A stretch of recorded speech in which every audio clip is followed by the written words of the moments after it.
श्री शिवाय नमस्तु भयम। दोस्तों, आप सभी लोग जानते हैं कि 1 नवंबर 2025 यानी शनिवार को पड़ रही है कार्तिक माह की देवउठनी एकादशी तिथि।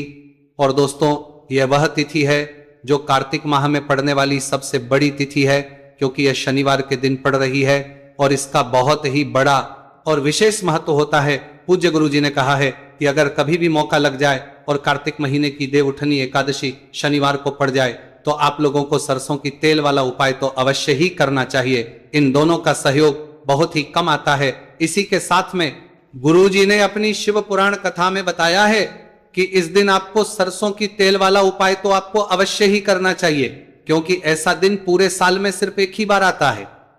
और दोस्तों, आप सभी लोग जानते हो कि शनिवार एकादशी का अगर सबसे बड़ा कोई उपाय है तो वह सरसों की तेल वाला उपाय है। तो दोस्तों, देवउठनी एकादशी के दिन आप लोगों को इस सरसों की तेल वाला उपाय को जरूर करना है। बहुत सारे लोग होंगे जिन लोगों ने इस उपाय को ना किया हो, मतलब पूरा साल निकल गया, उन्होंने किसी भी दिन इस सरसों की तेल वाला उपाय को ना किया हो। पर दोस्तों, आपके पास एक मौका बचा हुआ है, जो कि 1 नवंबर 2025 शनिवार एकादशी के दिन है। इस दिन आप लोगों को इस वाले उपाय को जरूर कर लेना है।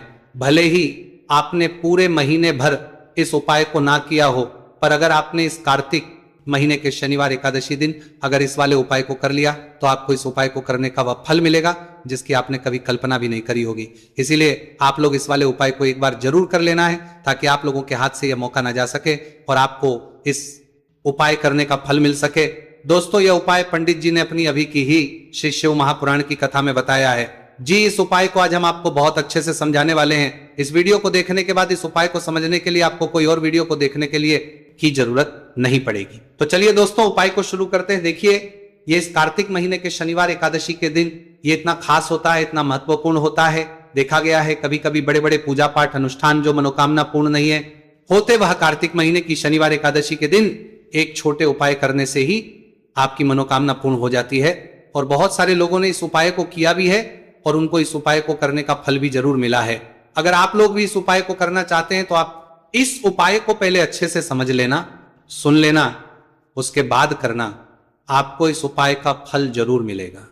और इस उपाय को कर लेने से आपके घर में चाहे किसी भी प्रकार की दुख और समस्या क्यों ना चल रही हो, आप उसका कारण भी नहीं पता है कि भाई ये समस्या किस कारण से चल रही है, उसका कुछ भी कारण हो सकता है, जैसे पितृदोष हो सकता है या किसी भी तरह का मंगल दोष भी हो सकता है। तो इस दिन आप लोगों को यह वाला उपाय कर लेना है।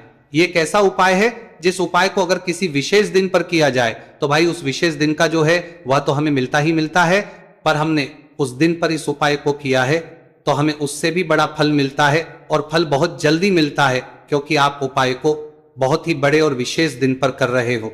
तो चलिए अब के बारे में बात करते हैं, लेकिन उससे पहले आप लोगों को यह जानना आवश्यक है आखिर यह उपाय किस समय करना है, किसको करना है और कैसे करना है। तो चलिए हम आगे आपको वीडियो में एक एक करके बता देते हैं। लेकिन उससे पहले अगर आप लोग हमारे चैनल पर पहली बार आए हैं या फिर मेरी आवाज आज पहली बार सुन रहे हैं तो हमारे चैनल को सब्सक्राइब जरूर कर लेना और इस वीडियो को लाइक करके कमेंट बॉक्स में श्री शिवाय नमस्तु भयम ओम नमः शिवाय टाइप कर देना। तो सरसों की तेल वाला उपाय को हमें इस शनिवार एकादशी के दिन कैसे करना है, किसको करना है, किस समय करना है और कहां पर करना है, ये सारे सवालों के जवाब आपको इस वीडियो में मिल जाएंगे। और जो ये वीडियो देखेगा भाई उसको सरसों की तेल वाला उपाय जरूर करना चाहिए, क्योंकि इस दिन सरसों के तेल का भी बहुत ही बड़ा और विशेष महत्व होता है। और जब बात आ जाए सरसों की तेल वाला उपाय की तो ये सोने पे सुहागा वाली बात हो जाती है। एक ही बड़ा उपाय हो जाता है इस शनिवार एकादशी का। तो अब दोस्तों, इस सरसों की तेल वाला उपाय को आखिर करना किसको है, सबसे पहले हम लोग वो बात जान लेते हैं। तो देखो, घर की जो बड़ी माताएं बहनें होती हैं, उन माताओं बहनों में से कोई भी एक बड़ी माता बहन इस वाले उपाय को कर सकती है। और दोस्तों, अगर आप चाहें तो अपने घर में से सभी सदस्यों को भी इस उपाय को करवा सकते हैं। अगर किसी व्यक्ति की खुद की कोई मनोकामना है, खुद की कोई दुख और परेशानी है जो कि वो अपने लिए ही करना चाहता है इस वाले उपाय को, तो वो खुद अपने लिए भी कर सकता है। बाकी अगर कोई घर में से ऐसा है जो कि अपने पूरे घर परिवार की सुख और शांति के लिए ये वाला उपाय करना चाहता है तो भाई वो भी कर सकता है, उसमें भी कोई दिक्कत वाली बात नहीं है। कहने का मतलब यह है कि इस उपाय को हर एक सदस्य भी कर सकता है और पूरे घर परिवार के सदस्य के लिए घर की बड़ी माताओं बहनों में से कोई एक माता बहन भी सकती है, माताएं एवं बहनें अगर घर में उपस्थित ना हो या वह यह वाला उपाय ना कर पा रही हो तो फिर घर का कोई बड़ा सदस्य भी इस सरसों की तेल वाला उपाय को कर सकता है, चाहे फिर वह पुरुष ही क्यों ना हो, उसमें कोई भी दिक्कत वाली बात नहीं है।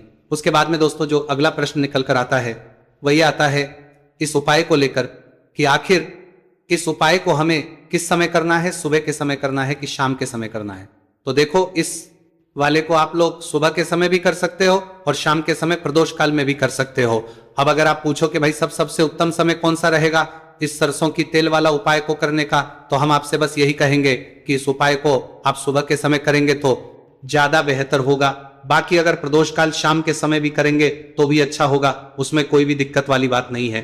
तो अब दोस्तों जो अगली सबसे बड़ी और महत्वपूर्ण बात है वो ये आती है कि सुबह अगर हम उपाय को करेंगे तो हमें कितने बजे से लेकर कितने बजे तक के बीच में करना है, और समय प्रदोष काल में करेंगे तो हमें कितने बजे से लेकर कितने बजे के बीच में करना है।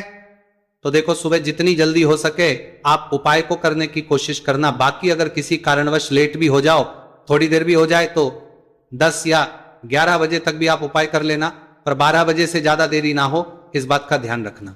उसके बाद में दोस्तों अगर शाम के समय प्रदोष काल की बात करें, प्रदोष काल का जो समय है होता है वो शाम के 6 बजे से शुरू हो जाता है। मतलब शाम के 6 बजे से लेकर 7 बजे के बीच का जो समय होता है यह समय प्रदोष काल का समय होता है। आप इस उपाय को 7 या 8 बजे के बीच में भी कर सकते हो। मतलब शाम के 6 बजे से रात 8 बजे के बीच में आप कभी भी इस वाले उपाय को कर सकते हो, उसमें कोई भी दिक्कत वाली बात नहीं है। अब देखिए शनिवार एकादशी के दिन इस उपाय को करने से, जो सरसों की तेल वाला उपाय को करने से आप अपने जीवन में धन को आता हुआ भी देखेंगे और देखेंगे कि आपकी तिजोरी बहुत बहुत ही जल्दी धन से भरती चली जाएगी, क्योंकि शनिवार का दिन समर्पित होता है शनि देव को और साल 2025 शनि का ही साल है। और साथ ही साथ जो लौंग का उपाय आपको बताने जा रहे हैं यह शिव शक्ति का है। अब देखिए जब भी का उपाय करेंगे और सरसों के तेल के साथ करेंगे, शनिवार के दिन करेंगे, तो चमत्कार ऐसा होगा ना जीवन में कि विश्वास कर नहीं पाएंगे।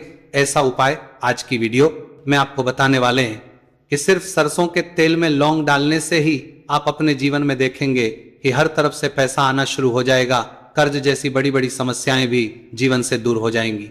अब सबसे पहले आपको बता दें, देखिए भी व्यक्ति की कुंडली में अगर शनि दोष होता है तो जीवन पूरी तरह कष्टों से भर जाता है, उसे आर्थिक तंगी का सामना करना पड़ता है, उसके घर में बीमारियां भी आती हैं, उसका हर तरफ से नुकसान होता है, बाधाएं उसे घटती हैं, वह अपने जीवन के कष्टों से इतना ज्यादा परेशान हो जाता है कि हर प्रकार का उपाय करता है, सब कुछ करता है। वह व्यक्ति जिसके जीवन में दुख और कष्ट बढ़ जाते हैं। अब यह सच भी है कि शनि की पीड़ाएं जब किसी को परेशान करती हैं तो व्यक्ति हर तरफ से दुखी हो जाता है।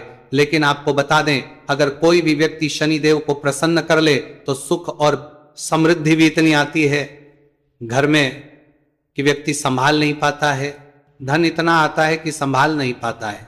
अब साल 2025 में शनिदेव को जो प्रसन्न कर लेता है उसके जीवन के कष्टों को दूर होने में जरा सी देर नहीं लगती।